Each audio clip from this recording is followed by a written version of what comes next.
Charlas fiscales y de negocios.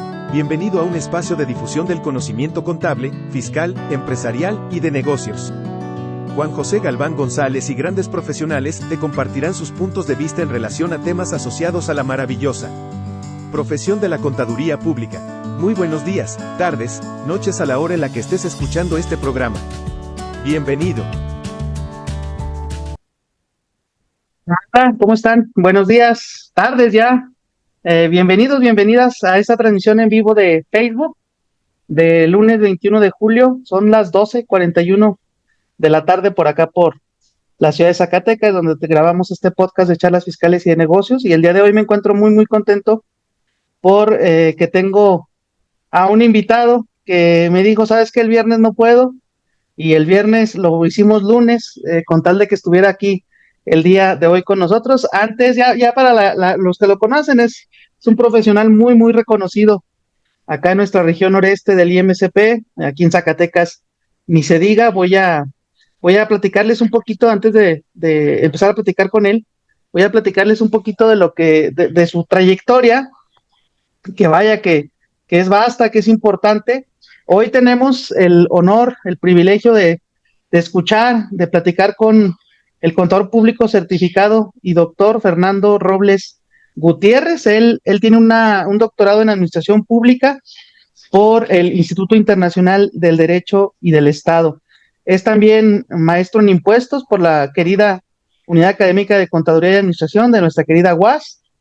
Evidentemente, pues es contador público certificado por examen desde el año 2014 por el Instituto Mexicano de Contadores Públicos. Tiene además la certificación por disciplinas en materia fiscal desde el año 2016, también por nuestro querido Instituto Mexicano de Contadores Públicos. Además, tiene el registro ante la GAF para dictámenes fiscales, también ante el Seguro Social, ante el IMSS y ante el Infonavit.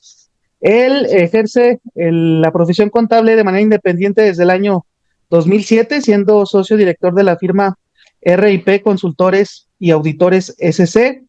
Es además docente de la Unidad Académica de Contaduría y Administración de nuestra querida UAS desde noviembre de 2014 y suplente desde agosto de 2020 en el programa de licenciatura en Contaduría. También desde 2017 es docente de la maestría en impuestos, así como en el programa de doctorado en impuestos de la misma universidad. Es vicepresidente del Consejo de Administración de la empresa Fertilizantes Guayaberos y Cañeros SASB. Es asociado a nuestro querido Colegio de Contadores Públicos de Zacatecas, fue miembro de la Junta de Honor de dicho colegio en los bienios de 2019-2020 y 2023-2024. Fue además presidente de la región noreste del Instituto Mexicano de Contadores Públicos por el periodo 2021-2022 y miembro del Comité Ejecutivo Nacional del Instituto Mexicano de Contadores Públicos.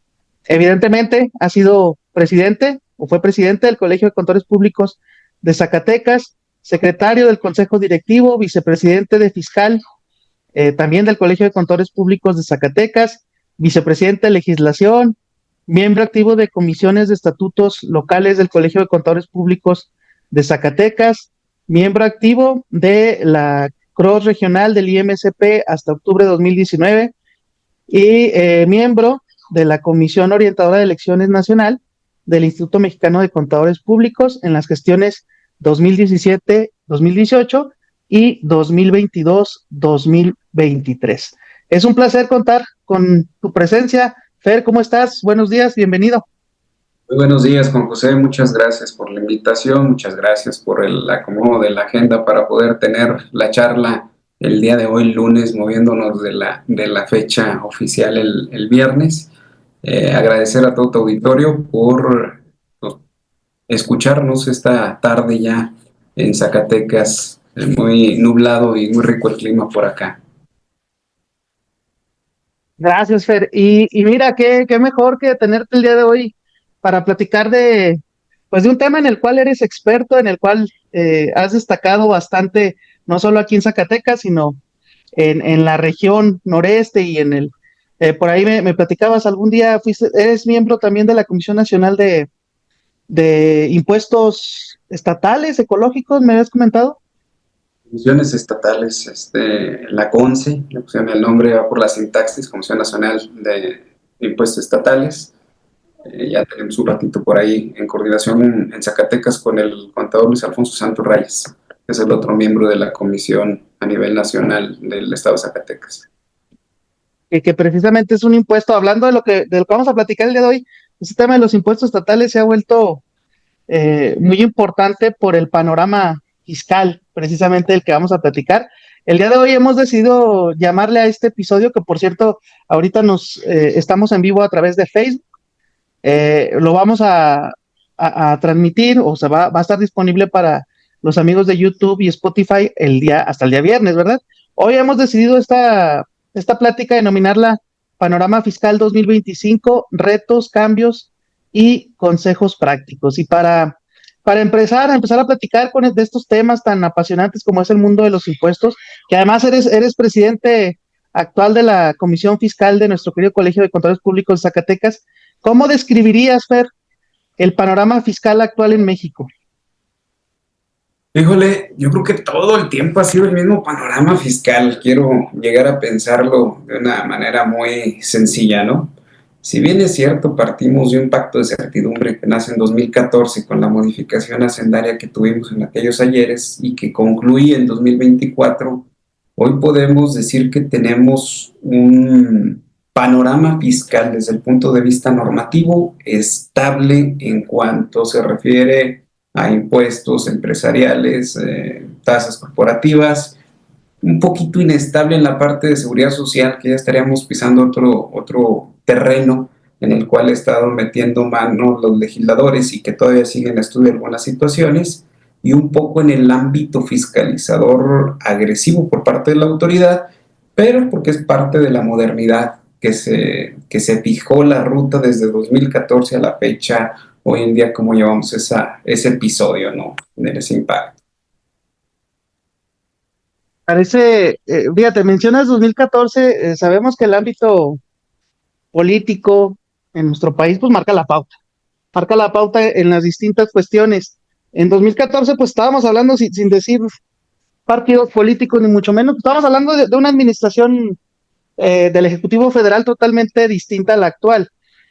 ¿Cuál crees que sea uno de los, si pudiéramos encuadrarlo en una situación en particular, un aspecto particular, cuál sería el motivo por el cual seguimos en esa misma línea? Como bien mencionas, es un tema que se ha mantenido congruente, estable, desde el punto de vista federal de los impuestos empresariales, pero ¿cuál ha sido la línea? ¿Tiene tanta fuerza ese pacto que mencionabas de ya de 2014 para que en la actualidad, ya 2025, sigamos con la misma tendencia en cuanto, al menos en la parte sustantiva de los impuestos, sigamos de la misma forma? En la parte histórica, si vemos la línea histórica de las contribuciones, sin querer sonar a maestro regañón, pero si volteamos a ver la parte de la línea histórica de los impuestos, 2014 a la fecha se ha mantenido estable la parte fiscalizadora.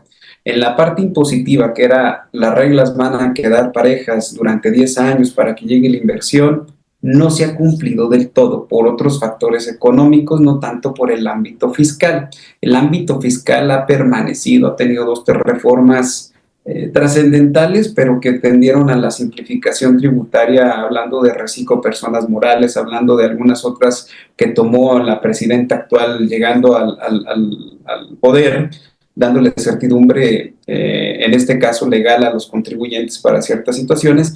Pero la herramienta que detonaron en 2014, que fue la fiscalización digital, hoy por hoy es un hecho. Los que creíamos que no iba a pasar o que no iba a suceder porque era demasiada tecnología, para los que somos viejitos era volver al futuro, la película que la veíamos muy distante. Ya no, ya hablamos de una fiscalización digital efectiva. Abarató la parte de recaudación por parte del fisco federal y le permitió llegar a más lugares sin desplazarse físicamente de sus oficinas centrales. Sí, para algunos trámites se sigue permeando y permaneciendo el tema de ir a fiscalizar totalmente, pero a sus domicilios fiscales, pero ya hoy por hoy esa digitalización que detonó en 2014 que algunos la veíamos muy distante, se perfeccionó en 2018, empezó a generar precisamente recaudación al fisco más barata. Ya hoy por hoy somos un ente, hablando de nación, un estado hablando de nación, bastante atractivo en la parte de fiscalización, y eso es lo que se va puliendo. El hablar de que ha permanecido prácticamente 3 presidentes de la República, hablando de sexenios, cuando nace, cuando se desarrolla, nada tiene que ver los colores, tiene que ver más bien la parte de la fiscalización, porque se ha perfeccionado, porque podemos ver desde el sexenio pasado y a la fecha los planes maestros que tiene el SAT en materia de fiscalización, y son muy transparentes hacia dónde van y hacia dónde quieren ir dirigidos y cuánto han recaudado, cómo han recaudado, y créeme que la parte fiscal no se mueve tanto como sí se mueve la parte de la fiscalización, que es a donde le ha pegado el fisco federal. De acuerdo. De hecho, ahorita vamos a tener un bloque específico de tendencias de fiscalización. Mencionabas 2018 y todo este lapso, este plazo de tiempo que has manejado, 2014 hasta la actualidad. ¿Cuáles consideras que han sido las reformas que más han impactado la esfera jurídica, económica de los contribuyentes en México? Fíjale, yo creo que más bien la económica, más que la fiscal, es la que les ha pegado duro y a la cabeza en algunas reformas que se han tenido. El caso de la desaparición del insourcing, no desaparece el outsourcing, cambia de nombre a empresas especializadas, pero si bien es cierto, esta parte de la reforma le pegó durísimo, le pegó por el tema de PTU a las empresas, a los consorcios, al cúmulo de empresas familiares que tenían por ahí algunos esquemas para poder sacar el tema de PTU de las empresas. De ahí para acá, si hablamos de reformas laborales en conjunto con el tema fiscal y en conjunto con el tema de seguridad social, yo creo que es el pan nuestro de cada día. Lo vimos en la pandemia, cómo se le cargó a la parte empresarial la parte de pagar el costo político y económico. Si le aunamos este tema que tenemos ahorita en cuestión económica difícil, junto con el tema que acabamos de pasar de vacaciones, justas, injustas, como sea, ahí están en esta situación, quien terminó pagando el pato de las reformas del retiro en materia de seguridad social, en materia de vacaciones laboral, que tiene su impacto también financiero y fiscal, fue precisamente el empresario. Y está en puerta ya, casi diría que es un hecho, la reducción de la jornada de 48 a 40 horas a 5 días, la semana inglesa, aplicada en términos productivos. Habrá que ver la implementación, porque todas esas reformas le han costado no al fisco federal, ni al Estado, le ha costado al empresario, y obviamente que pues van cargadas las baterías a otro aspecto. Por eso te hablo de un término más que fiscal, es político-económico, y la situación actual que guarda ahorita el país en cuanto a economía y a devaluación económica que se prevé, las inflaciones que hemos tenido, pues vaya que le ha pegado. Y el tema de la inflación no es menor tema. En ajuste anual por inflación en empresas apalancadas en México, y la MIPIMES principalmente está apalancada con financiamientos internos de los mismos socios, padres, cabezas de las empresas, matriarcados o patriarcados, que se generan y que generan, vaya, un ajuste anual importante dentro de las empresas MIPIMES. Vamos a tocar un punto bien sensible que hemos comentado aquí en este espacio en diversas ocasiones. El tema de quién resiente el impacto. Acabas de mencionar el tema empresarial y como asesores financieros, como contadores, ¿qué mensaje se le está enviando al empresario cuando se ven estas reformas? Dicho de otra manera, ¿cómo se le está tratando a la economía con este tipo de reformas que encarece el valor de los productos, el costo de los productos, precisamente pues por el incremento de las cuotas sociales, por el incremento del cumplimiento de obligaciones laborales, como son el tema de vacaciones, como son el tema de salario mínimo? La otra vez platicábamos con Donaciano y con Víctor Botello, Reynosa y Matamoros decían, es que acá en la frontera pues, estamos hablando de un salario mínimo mensual de 15,000 pesos, números más, números menos. O sea, ¿qué mensaje se le envía, no al empresario, para no hacerlo, no ponerlo en un sujeto, sino a la economía? ¿Qué es lo que está dándonos a entender, eh, no quisiera decir gobierno, pero pues la administración al momento de aplicar todas estas reformas, de llevarlas a cabo? Mira, yo creo que el mensaje pudieran ser varios, Juan José, porque si hablas de mis estimados amigos y colegas allá de Reynosa, de la zona fronteriza y Matamoros, son realidades totalmente distintas, las de la frontera norte, las de la frontera sur, las del centro norte, a las del centro sur, a las del centro de la República en materias de salarios. Es cierto, en cuanto al mensaje que se manda, es que no quisiera ser tan subjetivo, pero tengo que ser subjetivo en esta parte en cuanto a qué mensaje se manda hacia el empresario. El empresario ha sido el pagano, ¿eh? Tristemente hemos visto que a nivel nacional las cámaras empresariales, por más que se han acercado al gobierno en turno, en general al gobierno en turno, eh, han recibido la palmada en la espalda, pero a la hora de la hora llegan otras las reformas, llegan a una situación y es otra totalmente distinta. El tema de los salarios es muy sensible porque precisamente por la renegociación del Tratado de Libre Comercio, ahora TEMEC, y quién sabe qué vaya a ocurrir el día de mañana, una de las principales demandas del gobierno estadounidense era precisamente que se homologaran los salarios para que vivieran más o menos las mismas realidades y no tuvieran esa fuga de capitales que había de microeconomía dentro de las zonas fronterizas, ¿no? Entonces, el mensaje que se manda al empresario desde la opinión de tu servidor, vuelvo a insistir, no represento ahorita a ninguna institución, es en el mero sentido de que el que termina pagando es el empresario. Al parecer, vuelvo a insistir, muy subjetivo, pareciera ser que ser empresario últimamente exitoso en México es sinónimo de ser el malo de la película en los periodos actuales de gobierno. Entonces, sí, necesitamos ser resilientes, así como fuimos en la pandemia, y replantear los esquemas de negocios que tenemos hoy en día para poder ver hacia dónde va la parte importante de los impactos que se generan. Es un hecho que le van a cargar al empresario cualquier reforma que tenga tintes meramente sociales. ¿Por qué? Pues porque atiende a distintas corrientes políticas en general, ¿eh? No es que sea cargado a uno o a otro lado. No sé si llegué al punto que queríamos llegar en ese aspecto. Claro, y vale la pena decirlo, estamos hoy como Fernando Robles Gutiérrez y como Juan José Galván platicando en este espacio que es Charlas Fiscales, no estamos respaldando la postura de ninguna institución. Esa parte me parece muy importante mencionarla. Y sí, coincido contigo, creo que el tema, lo decía el otro día, tuvimos también aquí a Roberto Menchaca, nuestro amigo de Ciudad Mante, y él decía, una de las frases que marcó ese episodio decía, es que ser empresario en México es un deporte de alto riesgo.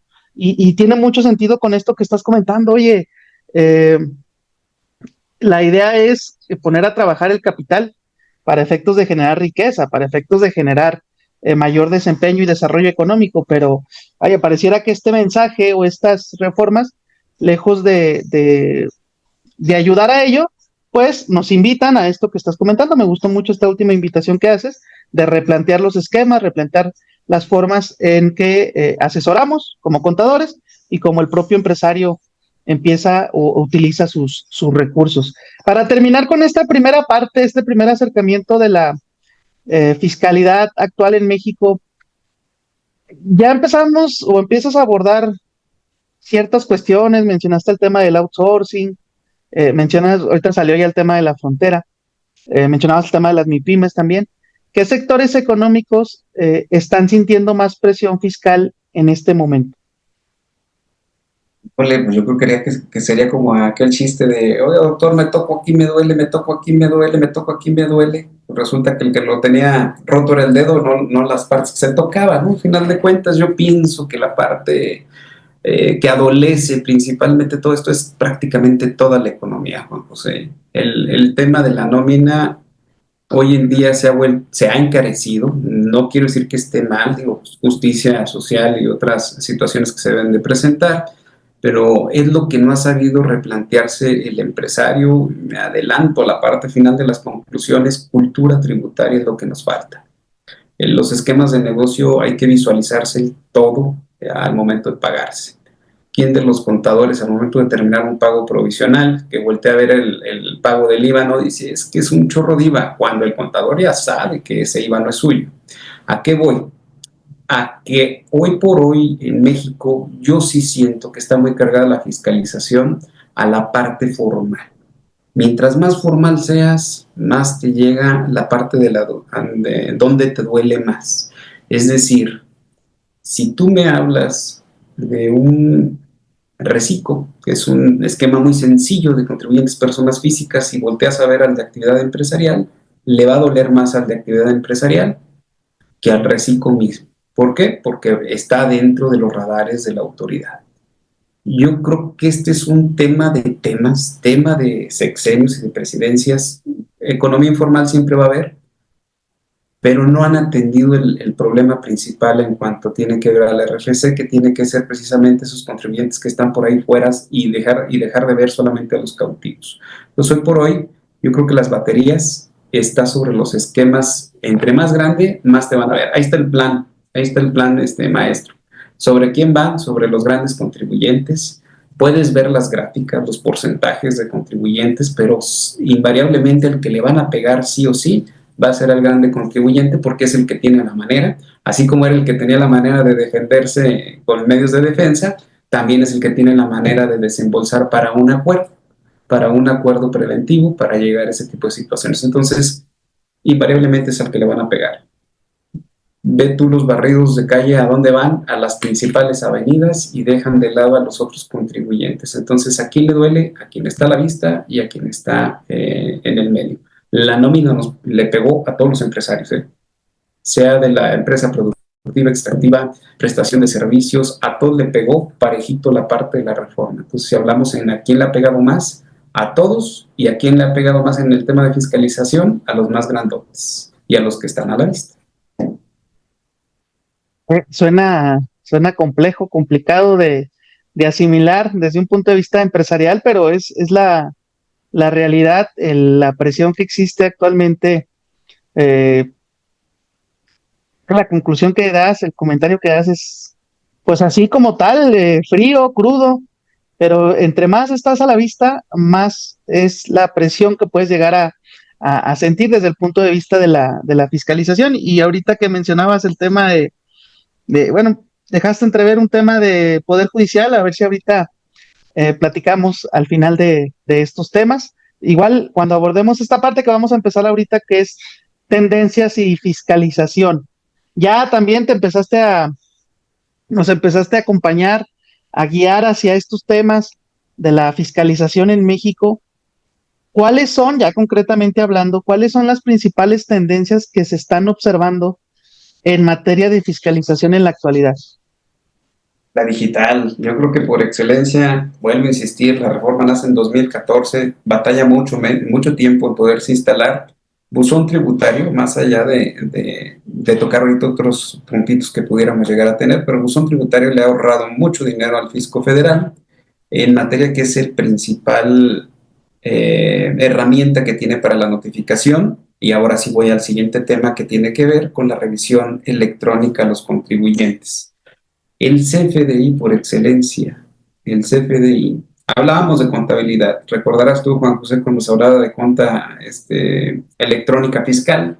Todo el mundo estábamos pegando el grito en el cielo: ¿cómo le vamos a entregar la información al fisco? Salieron las primeras balanzas medias feitas, muy austeras. La CRAF a nivel nacional en el IMSP ayudó a que se mejorara un poquito el esquema. Ayudó un poquito mientras se dejó la autoridad. Cambian gobiernos y empiezan a cerrarse puertas, a abrirse otras y demás situaciones. Pero el tema de contabilidad electrónica nos asustaba mucho. Hoy por hoy creíamos que nos iban a fiscalizar con contabilidad electrónica. Hoy por hoy no.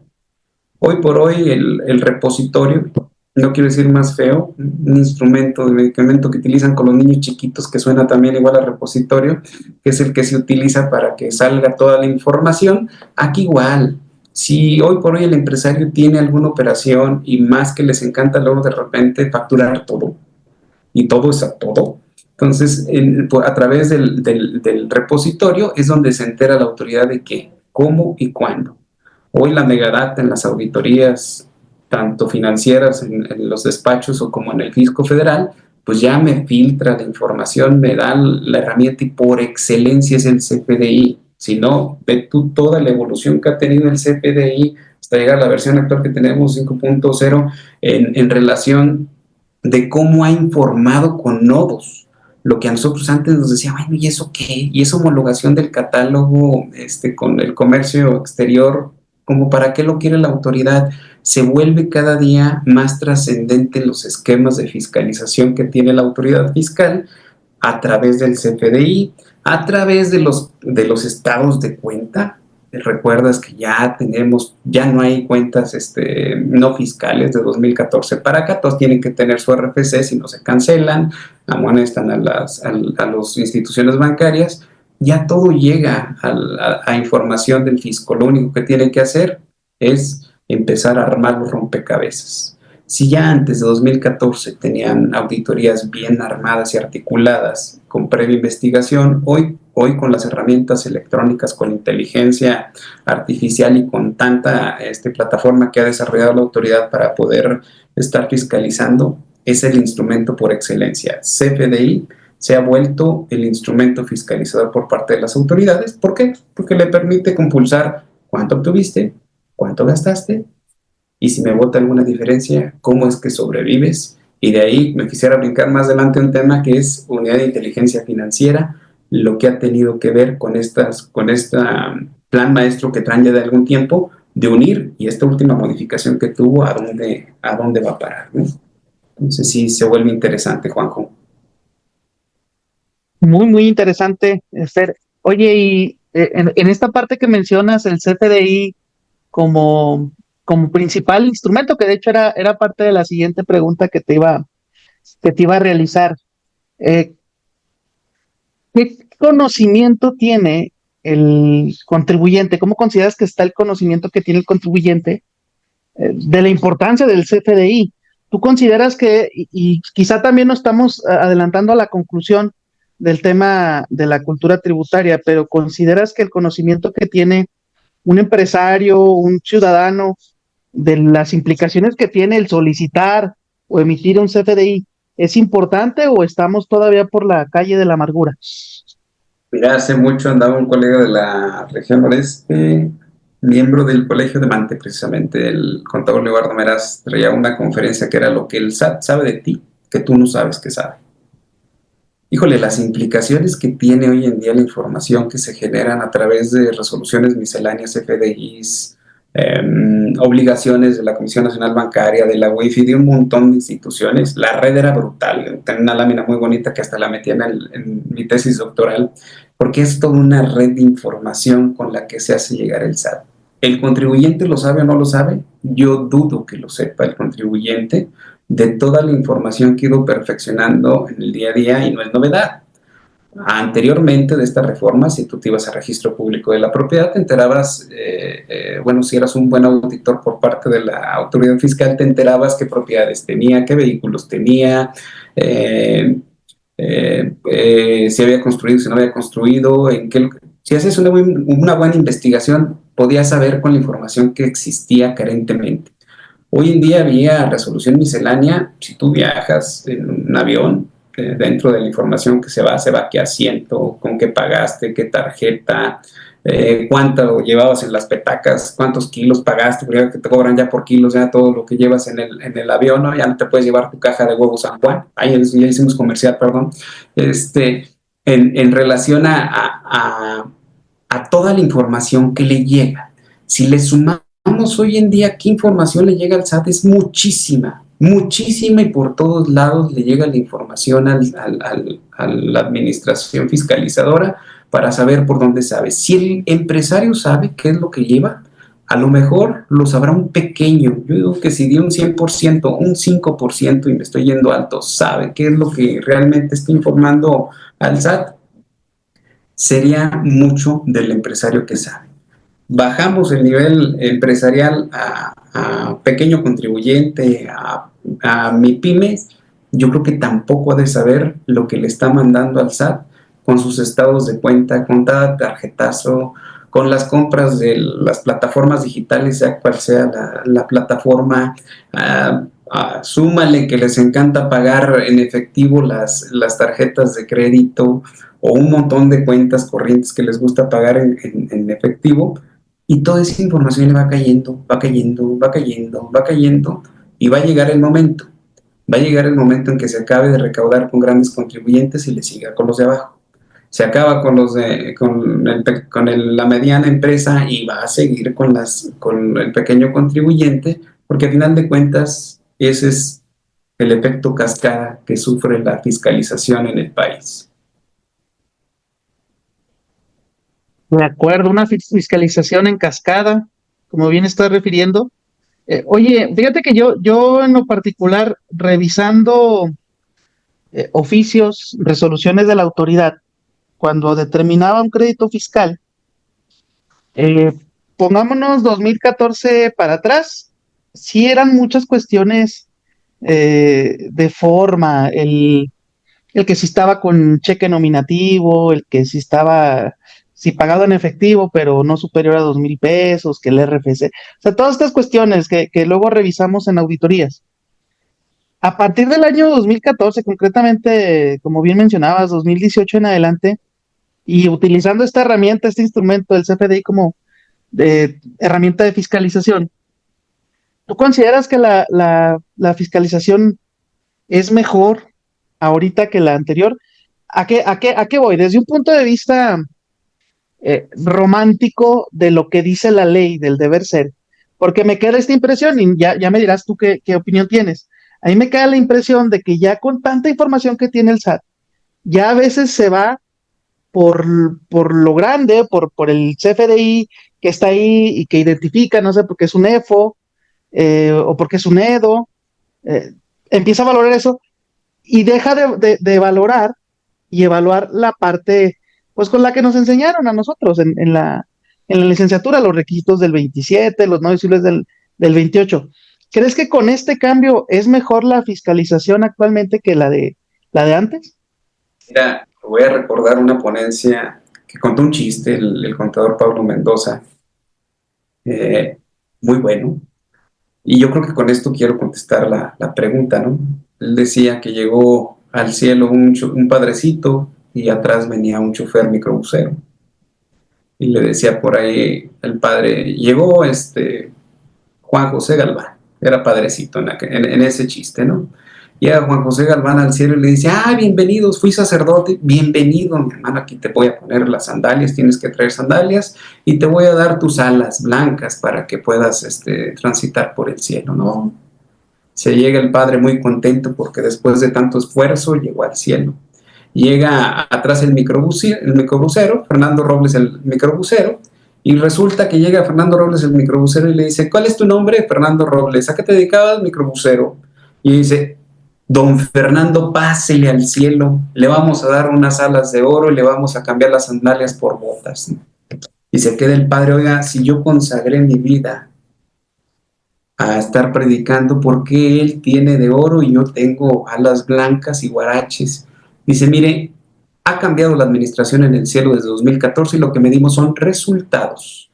Usted cada que daba el sermón, se ponían a dormir los feligreses, pocas veces iban a festejar. Dije, aquí el señor microbusero Fernando, nomás le subía de una parada a otra, le subía el pedal, dice, y se ponían a rezar todo el microbús, aparte los que iban al lado y los que iban allá. Medimos resultados es lo que medimos para darle el cielo. En ese sentido, mi estimado Juanjo, y disculpen el pequeño chascarrillo, pero va en ese sentido la parte de la fiscalización. ¿Cómo ha crecido la fiscalización? Tú te fuiste muy atrás a 2014 en cuanto a los conceptos, ha cambiado brutalmente. Por ahí en la reforma que traían de 2013 a 2014, traían una propuesta que prevaleciera el fondo sobre la forma. Hoy por hoy ya existe el 5B. Estoy hablando que desde que empezó a entrar en vigor, empezaron como que a meterle un poquito más, a quitar esos esquemas de si reúne los requisitos o no. porque más allá de lo que te dice el 27 fracción primera, que sea estrictamente indispensable para la realización de las actividades, te habla el 27 para personas morales, te habla de un concepto ya un poquito más allá, ya de fondo más que de forma, requisitos específicos para ciertas partidas, y es a donde le ha apostado estos 2 últimos años, 3, me voy un poquito más, 3 últimos años de 2022 para acá, cuando se empezó a reconocer con la pandemia, los conceptos que revisa el SAT. Ya no te revisa tanto el que tengas o no tengas el comprobante, lo da por hecho y te lo da por sano, ¿no? Ahora ya te pregunta y te cuestiona si realmente fueron aplicados en la actividad, derivado de ese 5B del Código Fiscal de la Federación, en el cual dice, oye, yo te puedo aceptar todos los conceptos de planeación fiscal, porque curiosamente me habla de beneficio fiscal, la reducción, diferimiento, aplicación, cambio de régimen o aplicación de alguna deducción en específico, para que tengas o no tengas y que prevalezca el beneficio financiero. ¿Derivado de qué? Derivado, yo creo que de esas planeaciones, discúlpenme a mis colegas si todavía siguen aplicando esas planeaciones u optimizaciones fiscales en las cuales buscan empresas perdedoras, porque no es la de ahí, ¿no? Hoy por hoy ya teníamos un tema bien ligado que es de defraudación fiscal, el lavado de dinero, que tiene que ver con empresas perdedoras que siguen manteniéndose en el mercado hoy en día. Ya estamos hablando ya de palabras mayúsculas, ¿no? ¿Por qué? Por planeaciones que lo que pretendían era que tuviéramos empresas perdedoras. Hoy por hoy ya no, ya te van a cuestionar, oye, ¿y esos intereses realmente los aplicaste en los fines del negocio? No tanto con instituciones bancarias, sino con determinado de flujos al accionista que se van derivando dentro de los mismos grupos de empresas. Entonces, hoy ya tenemos esquemas que ya revisa la autoridad, más allá de empresas factureras y de EDOS y de EFOS, ya se mete más al fondo que a la forma. Efectivamente, las resoluciones ya nos pone ahora sí a ser más proactivos que reactivos en el momento de realizar algún trabajo de asesoría fiscal, porque ya se están acabando poco a poco ese tipo de planeaciones que lo que buscan es simplemente bájale la parte del impuesto y no ves que tenga un beneficio financiero. Si es cultura tributaria, pero yo creo que más tributaria es financiera en cuanto por parte de los empresarios se refiere. Ya es un tema más especializado, el ser incluso, yo lo veo desde los amigos del SAT, lo veo incluso para ser auditor, la preparación, la formación tiene que estar encaminada más a esta parte del fondo. No venían las preguntas que tenía preparadas, pero me llamó la atención ahorita el concepto de razón de negocios. Razón de negocios es un concepto que nació en el año 2020, la reforma fiscal de 2020, y que por ahí algún párrafo de ese artículo que mencionas establecía que este consejo, ¿cómo le llama? Este colegio, es un órgano colegiado que va a tener por ahí, va a someter el SAT en el ejercicio de sus facultades de comprobación, va a solicitar la opinión de este órgano colegiado, y que dicho órgano colegiado se iba a conformar conforme a las, ¿cómo le llaman? A las reglas de carácter general, a la resolución miscelánea fiscal.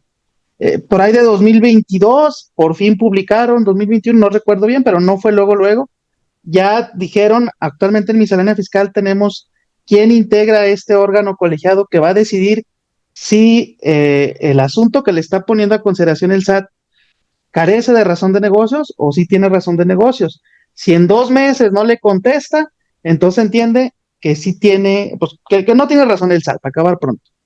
Aquí mi pregunta es, en tu experiencia, ¿cómo lo has visto?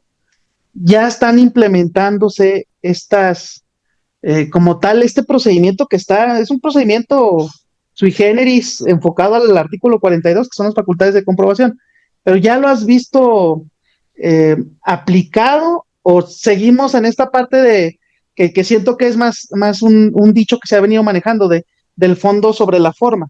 ¿Ya está el 5A de código funcionando o todavía viene lo mejor para el SAT, digo, no para el contribuyente? Híjole, yo pienso que todavía no está en funcionamiento. El último esquema que tuvimos en ese sentido era cuando se revisaban los dictámenes por parte de los dictaminadores. Había una acreditación por parte de los organismos, llámese cual sea, IMSP, la Asociación Mexicana, etcétera, y pues prácticamente parecían confirmaciones del señor obispo, nada más pasaban por la parte de la confirmación. Yo no lo he visto en funcionamiento tal cual. Lo que sí te puedo decir es que sí me han tocado contestaciones de requerimiento en ese sentido, dando razón de negocio a partidas cuestionadas, que hay que darle los elementos también a la autoridad de decir por qué sí es deducible la partida, en qué la utilicé y cómo la utilicé, dónde está el beneficio financiero más que el fiscal en cierto tipo de partidas que se van generando. Y yo lo he visto más en contestación a requerimientos, previendo, siendo un poquito más proactivo antes de llegar al juicio de nulidad, porque el recurso pues ya sabemos para dónde va a parar. Entonces, dentro de las contestaciones, y es donde ha funcionado, o cuando menos a tu servidor le ha funcionado, en la contestación de requerimientos, dándole y haciendo alusión a este artículo del código para poder darle la razón de negocio. Yo tengo este costo y si yo opto por este otro costo, pues me va a salir mucho más caro y obviamente que hay un beneficio financiero y va a haber un beneficio fiscal porque mi utilidad va a ser mayor, ¿no?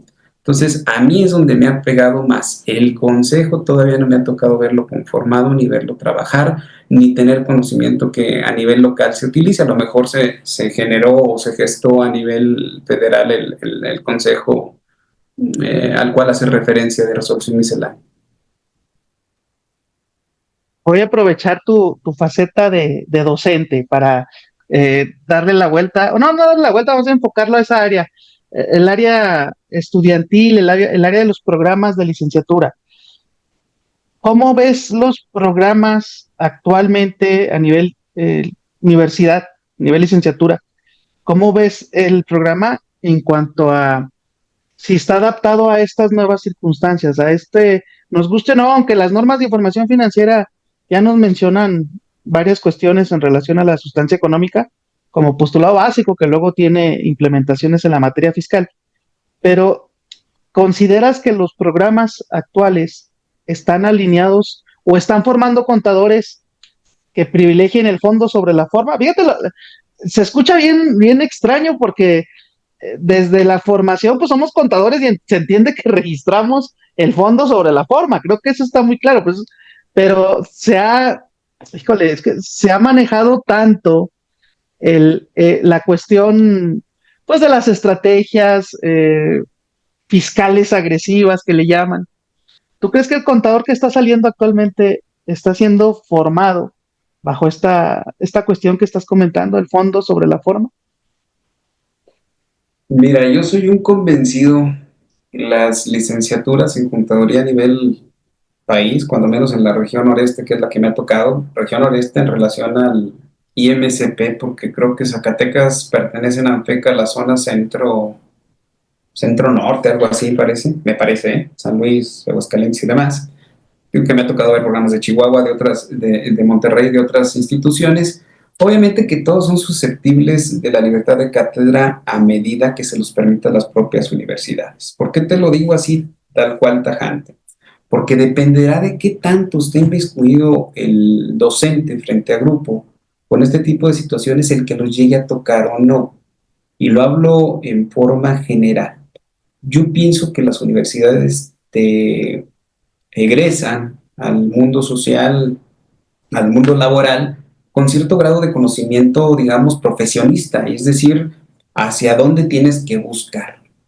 Si yo soy un egresado y a mí me gusta lo fiscal, y le vuelvo a robar la frase en este caso al contador Pablo Mendoza, y a mí me encanta lo fiscal, pues abraza tu prontuario, lee en la noche la ley del ISR, el reglamento, etcétera, ¿no? Para que empieces a verlo. ¿Por qué? Porque no va a haber universidad que te saque actualizado hoy por hoy en las cuestiones. Juanjo, ¿cuántas veces hemos analizado en la Comisión de Fiscal algún punto que el día de mañana sale otra resolución y cambia totalmente el sentido de las situaciones? Entonces, difícilmente va a haber un programa que esté actualizado hoy en día con todas las modificaciones. Hablando de contribuciones federales, que son las estándares a nivel república. Si le metemos todavía las legislaciones de lavado de dinero, de impuestos estatales, de seguridad social, porque luego de repente como que se sesgan la parte de los programas, difícilmente va a haber un programa muy especializado que te logre sacar. Por eso hoy en día Por eso es importante la vida del contador colegiado, y no nada más por hacer comercial al instituto, hay otras asociaciones más de contadores, pues somos la mejor organizada y la más grandecita en cuanto al IMCP se refiere. Discúlpame el comercial, todavía lo traigo en el corazón, la parte del IMCP, pero al final de cuentas por eso es importante, porque compartimos de las actualizaciones y porque tenemos un grupo multidisciplinario que si Fernando Robles no sabe la respuesta, Juan José la sabrá, y si Juan José no, pues ahí está Rodolfo, y ahí hay un montón de profesionistas que nos retroalimentamos en el día a día de la parte fiscal sobre todo, y tú lo acabas de dar, pero sí, como anillo al dedo, la parte contable, normas de información financiera, cómo se ha movido, ¿no? Soy viejito más que tú, a mí me tocó todavía estudiar con principios de contabilidad generalmente aceptados y me tocó la convergencia con normas de información financiera. Pues ya te imaginarás de yo tener un principio, un boletín, ni siquiera era NIF, que te decía cuándo se carga y cuándo se abona una cuenta, como un manual de contabilización, a llegar hoy en día donde te dice reglas de presentación, de evaluación y de revelación al respecto, pues cambia y dista mucho de la información. Han cambiado las normas de información un montonal, pues la vida fiscal no se diga, cambia cada 3 meses, 6 meses, y si bien te va, te dura un año la información y hay que volver a borrar lo que aprendiste y aprender nuevas cosas. Que hay un programa que te enseña a valorar el fondo sobre la forma. Quizás en licenciatura no, en posgrados sí habrá algunos profesionalizantes, no de investigación, porque ahí vamos a dividir la parte de los posgrados entre profesionalizantes y de investigación, que quizás sí salgan con esa temática, pero yo digo que toda universidad es buena, lo importante es el mono que quiera tomar el rumbo que quiera y seguir dando continuidad al estudio, ¿no? De acuerdo, gran respuesta, gran comentario. Considero que el mucho está en la experiencia que tiene también el docente frente al grupo y también en el despertar en los estudiantes precisamente este cosquilleo sobre estos temas. Oye, antes de pasar al último bloque de nuestra plática el día de hoy, yo quisiera conocer tu opinión sobre la reforma judicial, aplicada evidentemente al tema fiscal, al tema de la defensa.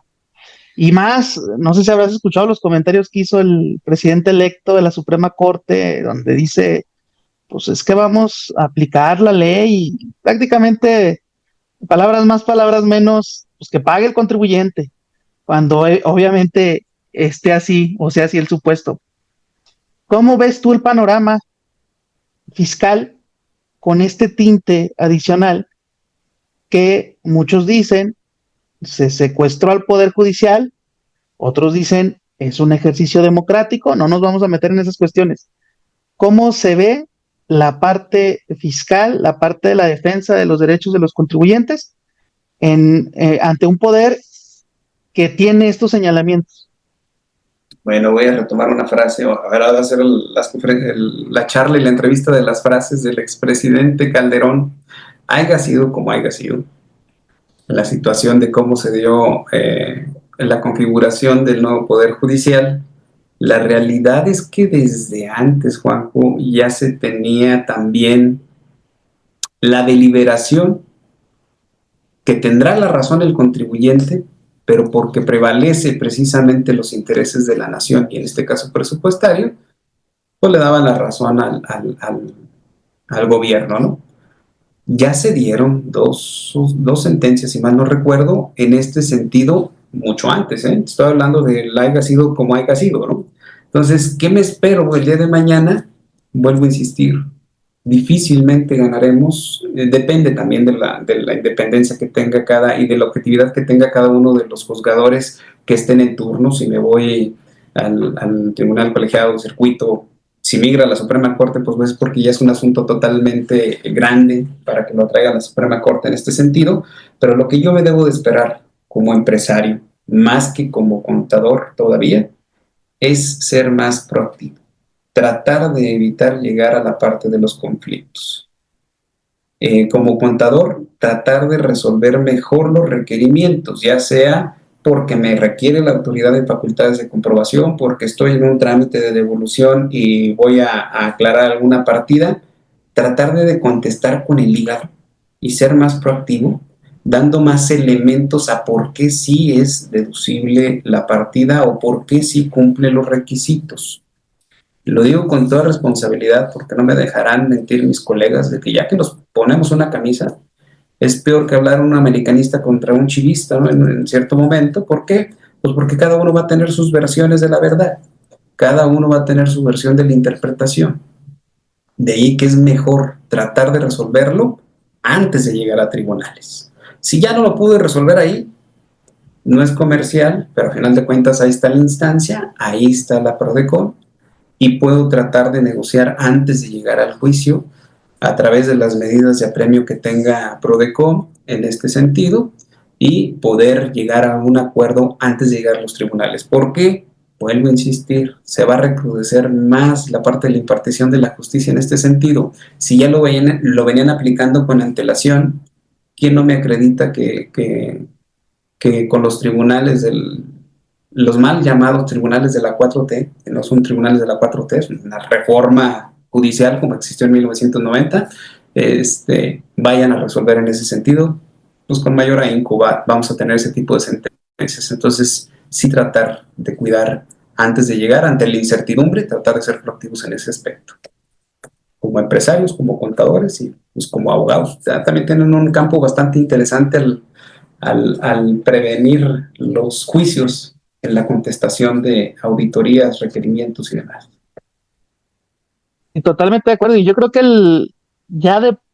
con todo respeto, también lo digo para los abogados fiscalistas, si no le das herramientas para una defensa, siendo proactivo, como bien lo estás comentando, pues llegar a estos temas, evidentemente creo que va a ser muy complejo. Esto que mencionaste, siempre debe prevalecer el interés de la nación. Y a mí me ha tocado ver jurisprudencias, la mayoría, donde se justifica, lo voy a decir así, una violación al derecho del contribuyente porque prevalece el interés superior. Pero he visto otras, por ejemplo, recientemente 2024 me parece salió una vulneración al principio de proporcionalidad tributaria en un tema de impuesto predial en la Ciudad de México. Dices, bueno, como aquí el monto no era tan importante, pues aquí sí vamos cuidando y nos adornamos y agarramos la doctrina y comentamos y salen tesis muy bonitas, o sea, las ves, las analizas y dices, mira qué padre. Pero ya cuando las ves en estos asuntos como los que estás comentando, pues evidentemente se complica mucho esta situación. Pues bueno, Fer, la verdad es que ha sido muy productiva esta plática. Vamos a dar cierre a nuestra plática con algunos planteamientos. Hemos denominado este bloque como retos y recomendaciones. ¿Cuáles consideras que son los errores más comunes que están cometiendo hoy los contribuyentes? Yo creo que el primero, hablando del contribuyente, luego del contador, luego después hablar de lo demás, pero primero como contribuyente, creer que la autoridad no se va a percatar de alguna operación que yo realicé, máxime si va a dejar un rastro fiscal. Yo creo que ese es el principal error que tenemos. Segundo, tomármelo personal y no determinar dentro de mis costos la parte de la nómina, sobre todo la parte de las prestaciones de los trabajadores, sino porque le haga justicia a los trabajadores. Pero desde el punto de vista que yo ya lo considere como parte del costo, ya tendré que determinar mi margen de utilidad en ese sentido. Total, ya estamos en un ámbito inflacionario en el cual estamos en total competencia. Pues, ¿qué más da sumarle la parte del porcentaje que tenga que ver directamente con el costo de la nómina, ¿no? Como parte del contribuyente es creer, del contador es creer que tengo la razón, porque así me lo enseñaron, porque así lo aprendí. Todo va evolucionando en esta vida y máximo la norma fiscal va evolucionando. Hay que considerar que el que está enfrente revisándome también, no siempre es una máquina, pero ahorita con la parte de automatización también es un contador y también es un ser humano. También le duele el 10 de mayo, entonces hay que tratar de cuidar y tratar de ser un poquito más sensibles con la parte de quien nos revisa, ¿no? Y por último, la parte del gobierno, creer que todo lo tiene que pagar el empresario. Está bien que el artículo 31 nos dice que debemos de contribuir al gasto público en forma proporcional y equitativa, pero es equitativa. Y hay un principio que no existe, que es precisamente el de justicia tributaria, porque pues, no es lo mismo el que pague igual Juan José que Fernando, cuando uno es soltero y el otro es casado, y el otro tiene responsabilidades, el otro no. Digo, no quiero decir que les voy a echar contra los solteros, me refiero a en el sentido de que no hay cierta capacidad contributiva en ese aspecto, máxime si le meten tijera a la parte de deducciones personales, que era donde se homologaba un poquito la parte del casado y el soltero, porque el otro que no tenía que pagar nada, pues ahí era donde se compensaba con lo que sí podía deducir, ¿no? Entonces, sí, son los principales errores que creo que cometemos, tanto como contribuyentes, contadores, gobierno y sociedad, ¿no? De acuerdo. Y en ese sentido, ¿qué puntos clave debe cuidar un empresario o profesionista para no tener problemas con la autoridad? Uy, no. Esa sí está todavía un poquito más difícil, mi estimado Juan José. El tratar de no tener problemas con la autoridad es difícil. Sin embargo, digo, atendiendo a una generalidad, tener mucho cuidado con las operaciones que voy a realizar, tener mucho cuidado con el uso del efectivo, de no darle un doble efecto. ¿A qué me refiero con doble efecto? Si saco dinero de la cuenta para ir a pagar la tarjeta de crédito y pago la tanda y pago el chivo y pago varias cosas, pues no va a coincidir lo que salió con lo que entró a la tarjeta de crédito, y dentro de los temas de discrepancia fiscal, en personas físicas se considera eh, como parte del ingreso omitido ese tipo de situaciones. Cuidar y guardar estados de cuenta, ya sé que estamos en un medio electrónico, pues guárdalos en una memoria, guarda tus comprobantes principales en una memoria, trata de documentar los préstamos que realizas para que desvirtúes, informa tus ventas de casa de habitación que tengas, porque tarde que temprano las vas a requerir. Entonces es guardar, tener un poco de orden de lo que tenían nuestros papás, nuestros tíos, nuestros abuelos, en guardar documentación que hoy en día ya obviamos porque es electrónica, porque la tenemos a la inmediatez de rápido, pero también es cierto que fallan las plataformas y que el día de mañana quizás no lo pueda llegar a tener. Si lo puedo tener en documento, pues qué bien, y si no, pues una memoria para ir guardando mis documentos más importantes para poder desvirtuar.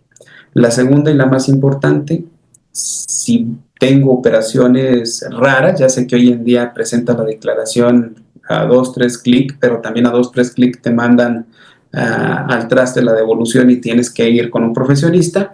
Si tienes operaciones extraordinarias, ingresos del extranjero, ventas, acciones, herencias, intereses, acude a un profesionista.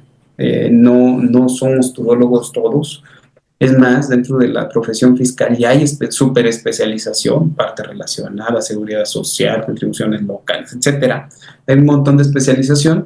En este caso también acude a un profesionista. En el peor de los escenarios, ve asistencia al contribuyente, porque lo peor es no declarar o no dejarlo ahí. Recuerda que ya con los medios electrónicos lo detectan de volada, les va a botar un cruce de información, y ya lo hacían desde antes. Con más ganas lo van a hacer hoy en día que ya tienen los elementos a la mano. Yo creo que son de los principales errores. Y el principal, yo creo que más que error, consejo, haz finanzas personales sanas. Trata de llevar tus finanzas lo más posiblemente sanas, máxime en estos escenarios que tenemos económicos, porque eso te va a dar y te va a vislumbrar al tema fiscal, va a ser la antepuerta para que lleves una vida fiscal sana. Eh, Congruencia, orden y congruencia, creo yo que pudiéramos resumirlo en esto que estás comentando.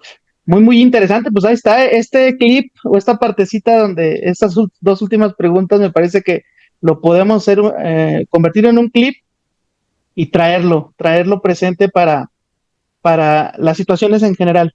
¿Qué papel juegan hoy, Fer, los asesores fiscales frente a este entorno que hemos estado platicando el día de hoy? Híjole, los asesores fiscales cada día están más como la época oscurantista, son brujos, son hechiceros. Ahí tenemos todo un tema de esquemas reportables, tenemos todo un esquema de criterios no vinculativos, incluso por parte de la autoridad del SAT, que cada día toman más fuerza. Bajaron con el tema de los dictámenes fiscales cuando desaparece el dictamen fiscal como obligatorio, vuelve como obligatorio, pero prácticamente para grandes contribuyentes, que es donde se iban en el CIPRED denunciados prácticamente quienes eran los asesores fiscales, ¿no?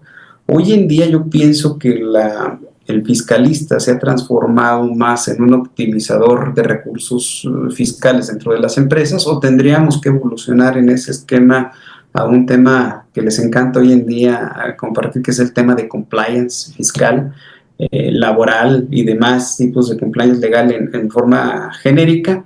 ¿Por qué? Pues porque hoy en día tendremos que buscar la mejor manera de que se aprovechen los recursos del contribuyente que te contrate como asesor, sin tratar de llegar a esos esquemas agresivos o bien ya los esquemas prehechos. Por eso tenemos el 69B y todos los demás gamas en ese sentido, porque se prestaron precisamente a este tipo de situaciones. Entonces, ¿cuál es el panorama del fiscalista? Especializarse más todos los días, el hacer equipo con otros colaboradores para llevar a buen puerto a las empresas. De acuerdo, y pues la respuesta o la solución a esto que comentas está precisamente en los colegios, en el IMSP. Aquí siempre sí hemos mencionado que existen otras asociaciones, eh, casi siempre lo enfocamos a la parte del IMSP, la recomendación a los amigos que nos escuchan aquí en Zacatecas, pues obviamente al Colegio de Contadores Públicos de Zacatecas. Fer, pues la verdad es que ha sido muy interesante platicar contigo el día de hoy sobre estas cuestiones que no pasan de moda. Realmente la parte fiscal no pasa de moda, y más con estas cuestiones que están tan vivas, tan complejas. Si pudieras dar un solo consejo a quienes están iniciando en el mundo fiscal, ¿cuál sería? Solo consejo al que está iniciando en el mundo fiscal, ¿cuál sería? Duda. Yo creo que ese sería un buen consejo. Duda de todo. Hoy en día vivimos en el mundo de la inmediatez, que todo lo queremos tener a través de TikTok, que todo lo queremos tener a través de plataformas digitales. Se nos olvida lo más esencial. Acude a la fuente, acude a la ley, acude a la norma, léela, procésala, porque el día de mañana puede cambiar el criterio que escuchaste hoy en día aquí en esta conferencia, en esta charla, va a cambiar. Si tú te quedas casado con esa idea, el día de mañana que cambie la norma, no vas a saber adaptarte a la norma. Lee, lee y duda de lo que escuches de los demás y corrobóralo. No porque te lo haya dicho un señor de corbata roja frente al monitor ahorita, hoy en día, eso es lo que es. Acude siempre a la fuente y retoma precisamente la información. Duda. Yo creo que ese es el consejo del que va a empezar lo fiscal hoy en día. No te quedes con la inmediatez, duda de todo. Híjole, qué complejo ahorita como están las redes sociales, la inteligencia artificial, que todo se quiere manejar así, tan rápido, dímelo en un TikTok de medio segundo, perdón, de medio segundo, no, de medio minuto. Por ahí yo publicaba algo en redes sociales y me ponía una persona, decía, no, es que este SAT de cuarta ya no está regresando como otros. Y aquí mi reflexión fue, ok, pero mucho se hizo o mucho se creyó que no existía el contador o que no debería de existir el contador, porque con apretarle un botoncito ya era suficiente para que te devolvieran tu saldo a favor. ¿Qué hizo la autoridad en la actualidad? Sí, muchas veces poniéndose sus moños, pero está ejerciendo lo que le faculta la ley, que es revisar la procedencia de los saldos a favor. Pues no es tanto que este SAT ya no quisiera, sino que más bien, pues ahora sí que si yo tengo un problema con una muela, pues voy con un dentista. Si tengo un problema de gripa, voy con un doctor. Si tengo un problema financiero, voy con un contador. Yo creo que esa parte fue la que también nos ha pegado mucho el tema de las redes sociales y de la inmediatez. Pues bueno, Fer, muchísimas gracias. De verdad que ha sido un placer tenerte el día de hoy en esta charla de lunes. Normalmente son de viernes, pero ya dijimos que en este caso nos acomodamos a tus tiempos, y dejándote abierta la puerta para el día que nos hagas favor nuevamente de estar en este programa. Pues ya sabes, aquí tienes un espacio siempre en charlas fiscales y de negocios. Ahora te voy a compartir brevemente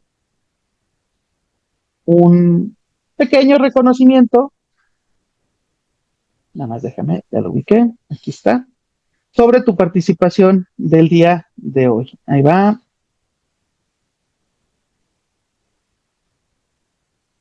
Por ahí creo que ya se debería de empezar a ver, con manchas y todo, esas manchas, yo no sé, cambié de equipo y siempre se ven ahí. Déjame esconder esto para que no. Ahí está. Ahí se siguen viendo. Voy a dejar que se desaparezcan esas manchas y voy a dar lectura a este reconocimiento.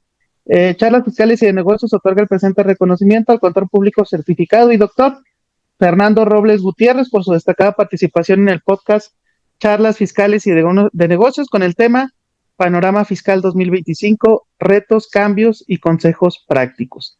Zacatecas, Zacatecas, a 21 de julio de 2025, firma tu servidor, Juan José Galván González, como director general de este proyecto. Te agradezco mucho el tiempo. Gracias, Fer, de verdad, por estar hoy con nosotros. ¿Algún comentario final? Medios de contacto, correos, donde la gente pueda contactarte. Soy de la vieja escuela todavía, Juanjo, del código de ética que me impedía la publicidad, como que ahora sí que de boca a boca, si llega la parte redes sociales no las utilizo mucho, que digamos, más que para cuestiones netamente institucionales, pero ¿qué más te puedo decir? Muchísimas gracias por invitarme, por la invitación, y muchas gracias al auditorio de Charlas Fiscales y de Negocios. Al contrario, muchísimas gracias, que sea una excelente semana y pues nos vemos por allá en la ciudad de Saltillo. Entonces, Saltillo. Hasta la próxima. Gracias a todos los que nos escucharon en Facebook y estará disponible en Spotify y en YouTube este episodio. Hasta la próxima. Gracias, Fer. Gracias por escucharnos. No te olvides de apoyarnos a compartir en tus redes sociales este episodio. Nos vemos y nos escuchamos en la próxima.